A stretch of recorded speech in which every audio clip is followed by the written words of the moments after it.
Oh my god, you guys, anyone who tells me this wasn't the perfect finale has to face me and my wrath. Hello, my little pearls. My name is Joe. I review TV shows and movies online. I'm currently covering Silo, Squid Game, Ted Lasso. We'll soon be watching Dairy Girls. We'll also be covering Severance, Missing You, and Prime Target. And new to my channel, I will be covering On Call on my Patreon, the new TV show with Joanne Belisario. I cannot tell you how happy I am with this finale. I just watched it. I watched it 5 seconds ago. I set up my setup and I started recording. How would I ever guess that so much stuff that I wanted to happen would happen? So much of it happened, guys. I'm so happy. First, we have the mechanical people, the revolution people, facing against Bernard and tricking him. I knew it. I knew they weren't that dumb that they would fall into Bernard's tricks again. And we finally see the end of the Bernard's downfall and potentially turning him to the side of the resistance. When I saw the fight go out in his eyes and like his shoulders dropped and he completely gave up, oh my god.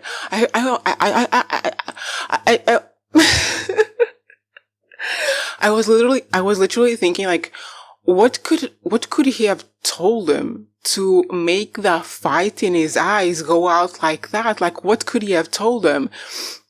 And it was just the fact that they could kill them at any time. I mean, I understand why the fight would go out in him. I understand why the fight would go out in Lukas, in Meadows, in George. I understand why that would drive Salvador Quinn to do what he did. The fact that they could kill them at any time. The fact that they could let the poisonous air, the radiation in at any time. Amazing. Him meeting Juliette like halfway through, like she coming at the same time as he's thinking of going out. Amazing. This is what I thought was going to happen between Meadows and Juliette. It didn't happen. It happened between Bernard and Juliette. And once again, this is what I've been saying about Juliette. Beautiful leader, because in this episode we see her reason with hope and be like, okay, you can call yourself whatever you want. We see her reason with the other kids and tell them, yeah, you shouldn't be angry at each other. You should be angry at the people who put you in here. And isn't this, I'm sorry, I'm too agitated right now. Let me calm down. When she was saying that to the kids, like, you shouldn't be angry at each other. You should be angry at the people who made you live this hard-ass life. And isn't this like the message for literally everyone on Earth right now? Everyone is fighting each other. It's the Republicans against the Democrats. It's the socialists against the far right. That's what they want, right? That's exactly what they want. But anyway, I'm getting away of the subject. Juliette manages to convince the kids to work together, or at least to be partial to each other. Juliette meets Bernard. At the end of his road, my guy is thinking of offing himself. She meets Bernard and she convinces him that she might have a way to disable the safeguard procedure.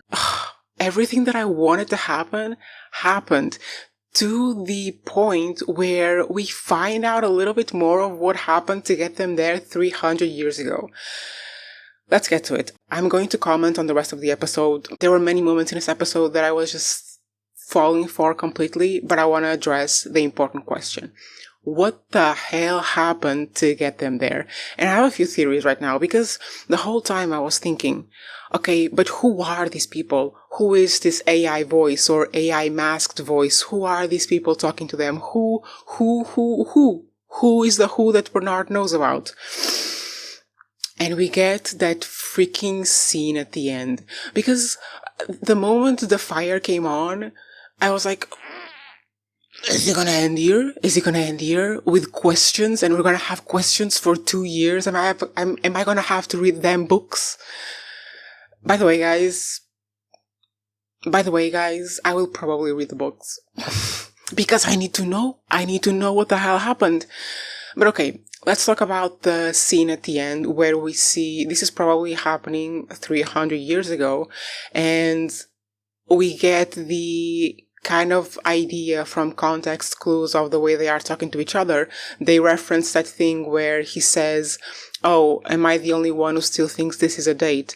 And the woman says, "Does anyone even call them dates anymore? We call them dates." So we can assume this is taking place maybe 100 years in the future, maybe 50 years in the future, a couple of generations in the future at least. So the events of the TV show, as we are seeing them now, are probably 350, 400 years in the future from our present moment as the audience. And so we see this couple, a politician and a journalist, talking about a potential radiation attack from Iran to the US. And it's not confirmed, we don't know anything for sure, but at the very end, we get the confirmation that the attack probably happened and something way more serious is going to happen, because we see the damn relic, the little thingy with the sweets that exists, I don't know, everywhere. The little duck thing that is a relic that I think George offered to Juliette or something like that. It had like a message inside it or something like that. I don't remember everything about it. But this relic is currently in Silo 18. And, I mean, we can assume that both of those people, or at least the woman, is going to be like the first generation people living in Silo 18. But how do we get there? Well, my first question is, if the radiation attacks are happening at that moment in the US, how long in the future did they become serious enough for them to go into the silos? Because, I mean, they would have to need to have a lot of time to build the silos. It's 50 silos, like, built into the ground with very complicated, like, machinery and stuff. They would need a long ass time to build them. So were they already building the silos in preparation for something like this? Did they start building the silos right about that time that we see the couple in the cafe? I don't know, because if there was a radiation attack in the US, I don't think the other countries would, like, wait a few years for them to build the silos to attack again. I don't know that it makes sense that they would start building the silos after what we saw in the last in the last scene. I think they would have to have built the silos way before then, just as a precaution measure. So, but regardless of when they built them, I think it's safe to assume they are built in the US, because that's where we see the radiation attack and that's where we see the little ducky thing. So if they did build the silos in the US, the silos that we are currently seeing in the show are somewhere in the US. And I'm thinking,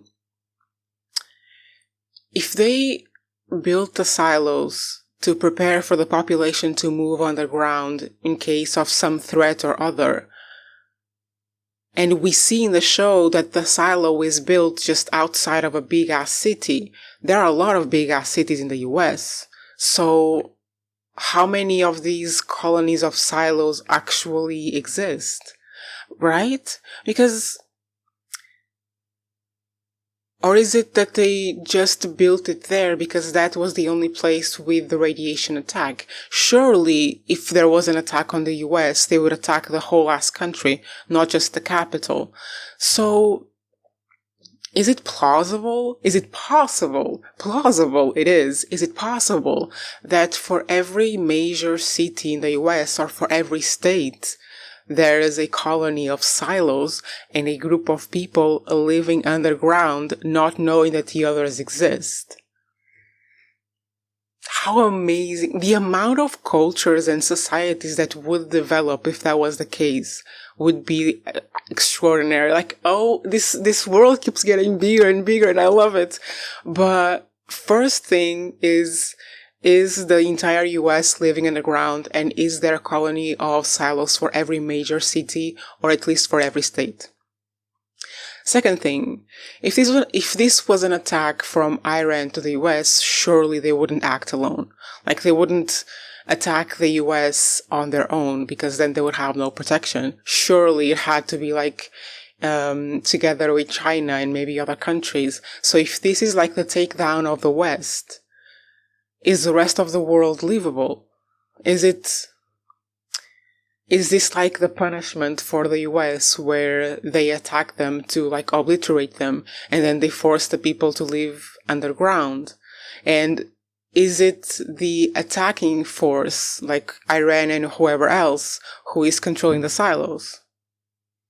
Surely not, right? Surely the people controlling the silos are the US leadership, whatever is left of it. Because this is what I refuse to believe. I refuse to believe that the people controlling the silos are simply an AI program. Because that's too much Ali from the 100. I refuse to believe that the entire society of people living in the silos is controlled by an AI algorithm. Absolutely. If this turns out to be the case, I will be so disappointed. If there is no human hand in this, complete disappointment. But yeah, first question, are the colony silos everywhere in the US? Second question, is the rest of the world livable? Third question, which other countries are affected by this? Third question, or fourth question, are they on Earth? Because you remember me mentioning that there was someone else, that there was another creator mentioning her theory that the silos are in the moon. What if the protocol that whoever had the protocol, whatever, if it was like, I don't know, certain governments, certain organizations that were preparing for this kind of stuff, had built like a contingency in the moon or in some other planets, and these silos are actually there. Because if there is a radiation attack on the US, this is like what starts it, right? What if the thing that happened in the 100 happened in Silo, and there was like a World War III, and everywhere is infested with radiation, and and Earth is no longer livable? What if the 50 or 51 silos are like, but they couldn't be people from several countries, because then why do they all speak English? American English as well. So it couldn't be like one silo per country or per, yeah. Unless Silo 18 and Silo 17 are the US and Canada.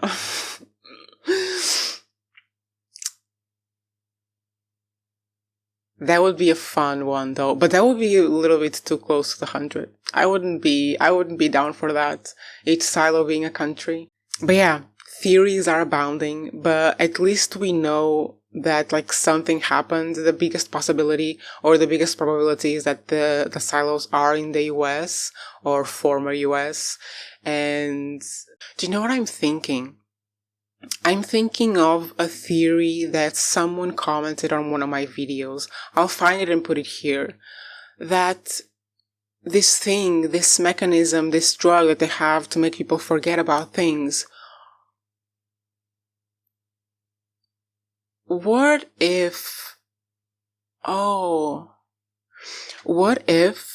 the radiation attack and whatever kind of war happens to make the world uninhabited, what if that happened because we see the city in the skyline and we don't see any plants around? And I mean, because I don't know how fast life would grow back, but if this was 300 years ago, radiation would dissipate and plants would be able to grow again. What if this didn't happen that long ago?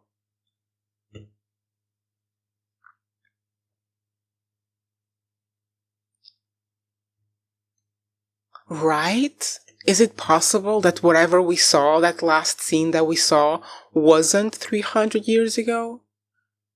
That it was I don't know, maybe 100 years ago, maybe 50 years ago? Is it possible that they just used the drug to make people forget how long ago it was, and in reality, not that much time has passed? Is it possible that the world at large, apart from where these attacks were, is still, like, intact? Oh my god, that would be so fun. Because when you introduce these kind of methods or like gimmicks, like a drug that makes you forget how much time has passed, you can play with a lot of things. Like if we can assume that this drug can be used in people, not have any other consequences apart from them forgetting how much time has passed, isn't it plausible that the attacks that made people go underground didn't happen that long ago? Because I need to research this, but would it take 300 years for plants to start growing again? No, right?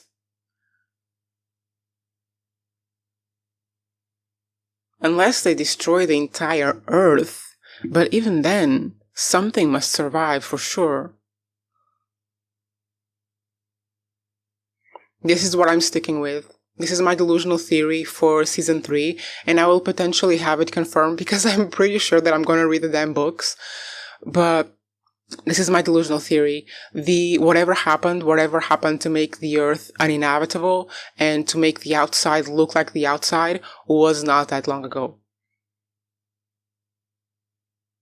That's what I'm thinking. Yeah, okay.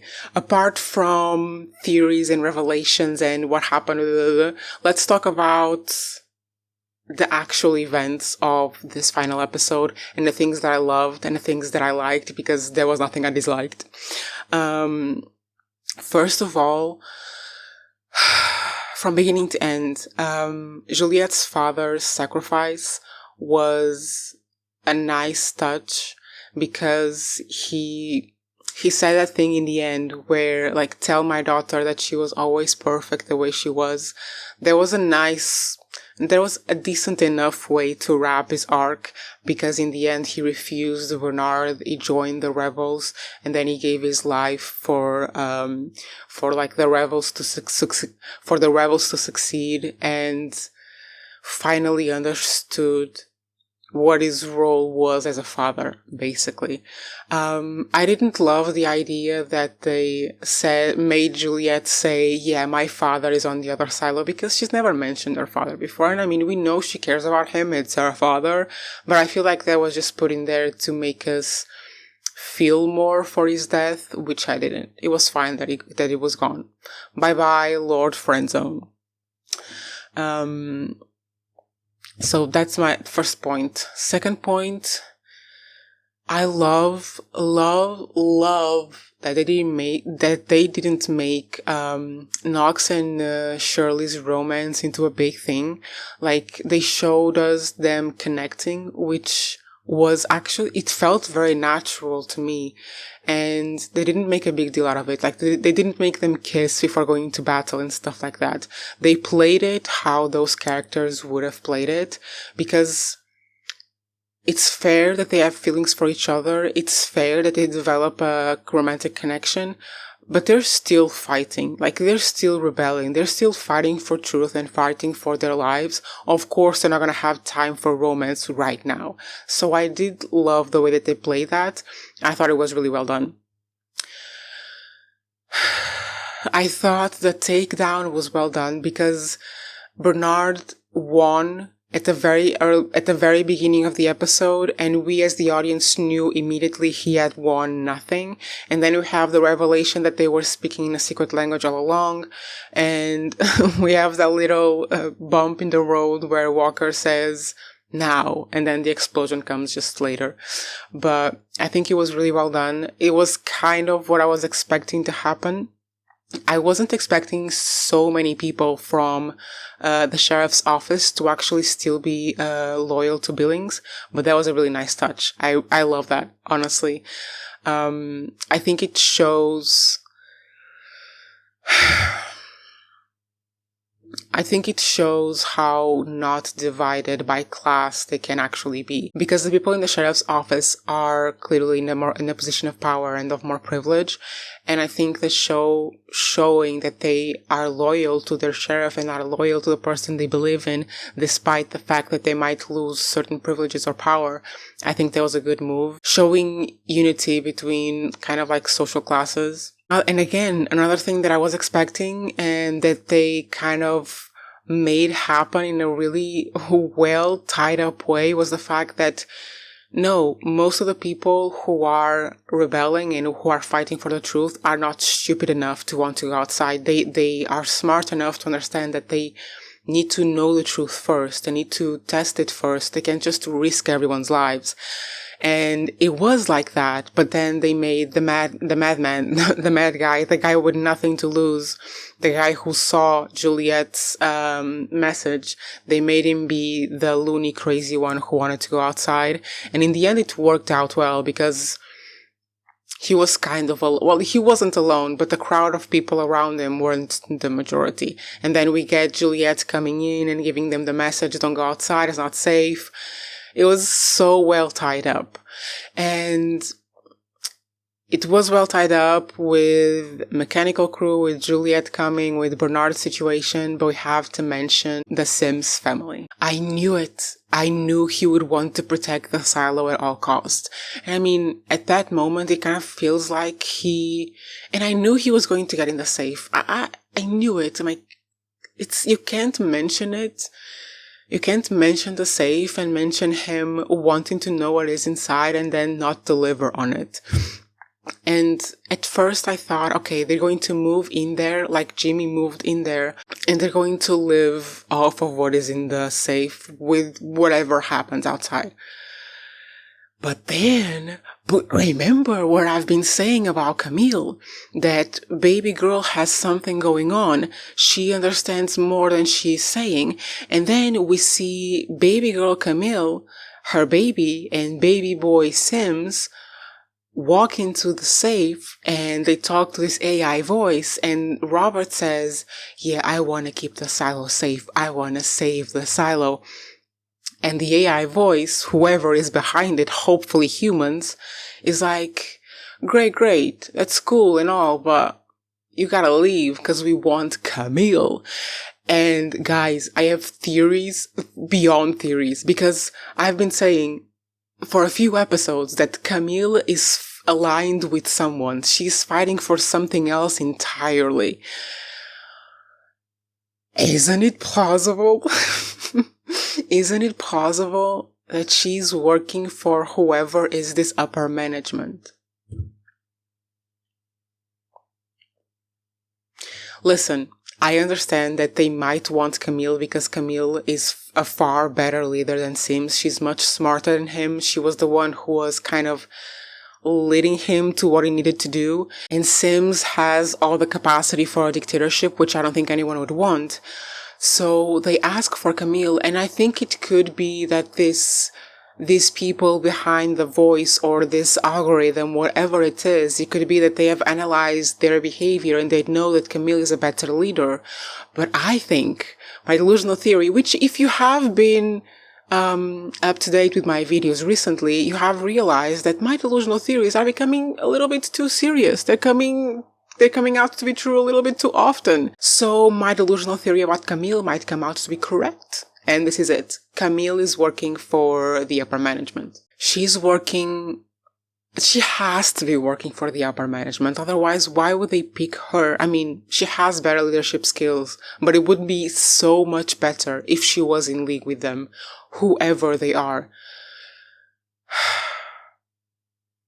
Right? Like, she knows everything. She knows the history. She knows why they are there. She knows that they can die at any time, but she knows in what kind of circumstances they would do that. Come on. Isn't it plausible that she's in on it? I hope she is, because it's gonna make season 3 and season 4 so much more enjoyable.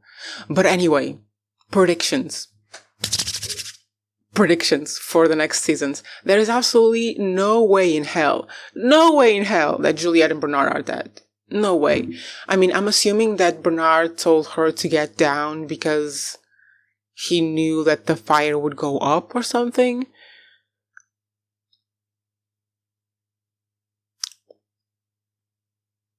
No way in hell they're dead. This is what I'm thinking. And they're going to come back into the silo. Bernard and Juliette aligned to find this damn pipe and make sure it can't go off, it can't poison the silo. But then when they come back, they're going to come back to a silo with a new leader, Camille, elected by the AI voice for some reason. Or if not a new leader, at least they're going to come back to resistance, because the AI voice, whoever they are clearly going to use Camille's tactical skills to try to stop Juliette and Bernard and whoever else from covering the pipe, from making sure the pipe can't, leak the radiation. So this is probably going to be the beginning of season 3, right? These two forces fighting against each other, one trying to prevent the upper management's capacity to kill them, and the other trying to do what the upper management is telling them because they don't know that they can probably kill them. If Camille doesn't know, and she works for the upper management AI voice to stop Juliette and Bernard and the forces, that would make sense, because she wouldn't know that she's fighting against her survivability in the silo. She's fighting against them covering the only way that the upper management has to take out the silo. If Camille knows about the pipe, then I wouldn't know why she would be fighting unless she is in league with the upper management. She manages to stop them from covering the pipe, and then she escapes in the freaking tunnels that we know exist. This is what I think is going to happen in season 3.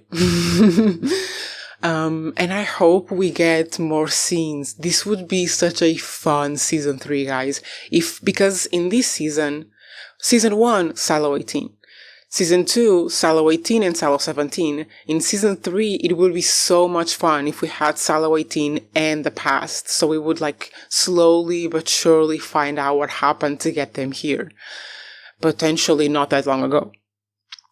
That would be fun. And then we still need to go back to Silo 17. But this is, honestly, the way that they made this season kind of dragged out with reason. I thought it was with reason, but a bit dragged out. I think it's plausible. I think it's possible that Juliette won't be able to return to Silo 17 until the end of next season. And honestly, if we spend another season only in Silo 18 and Silo 17, and we don't get to see anything else about these silos or the construction or what happened in the past, I'm going to be pissed. I'm going to be pissed then. But what I want is, because I don't think it's going to be doable to explore other silos in season 3. Maybe. I don't know. But it would be fun if we could explore other silos through the flashbacks to the past. Maybe to the building of the silos. Maybe to people finally moving into the silos. It would be really fun to, at the same time we are experiencing the commotion in Silo 18 and everything that is happening, to see the past and to see what happened to lead them to either build the silos or populate the silos, see where they are, see where all the people came from, see how they established the system, all of this stuff. Because remember that I've said before that they must have been doing this for long enough to have the material to build the order. How do they know that if someone goes over the mountain or if someone doesn't clean, how do they know that if someone doesn't clean, they should expect a revolt if they haven't been doing this for centuries? How do they know? So, oh my god, I just came up with another delusional theory. What if the silos have existed for a very long time and they were being used as social experiments in the beginning to kind of figure out how a society could survive there without revolt and all that stuff? And then when the radiation attacks and whatever else happened, they had to actually implement it. They had to actually move people in there. Maybe they had one, oh my God, could Silo 51 had been the experiment silo, where they experiment with a number of different societies in different ways to like rule people. And that's how they have the order. And that's when when it came time to use it, they had 50 more silos prepared. That would be fun. Come on. But yeah, those are my hopes for season 3. I am so happy with this season. Like, I am so full and ready to go to Severance. This is what I'm thinking. I'm so full and ready to go to Severance. And I mean, it's coming out in the same day of the week. It's going to be the exact same schedule for me. This is good television. This makes me so happy. Yeah, if you stuck around till the end of the video, I will be covering Severance on the channel. It's probably going to come out at the same time that I put the Silo videos out. Yeah, stick around for that. It's going to be a fun one. I'm actually still finishing season 1 because I hadn't watched it before. I mean, I tried to, but then I wasn't in the mood for it, and I started watching it a while ago. Well, because I want to review season 2. I'll probably post my review of episode 1 of Severance next week. Stick around for that. Subscribe. You're going to see a lot more delusional theories from me, but you know what? My delusional theories are becoming serious and are coming true more often than not, so you might just get good points from my videos. Anyway, see you then. Bye bye.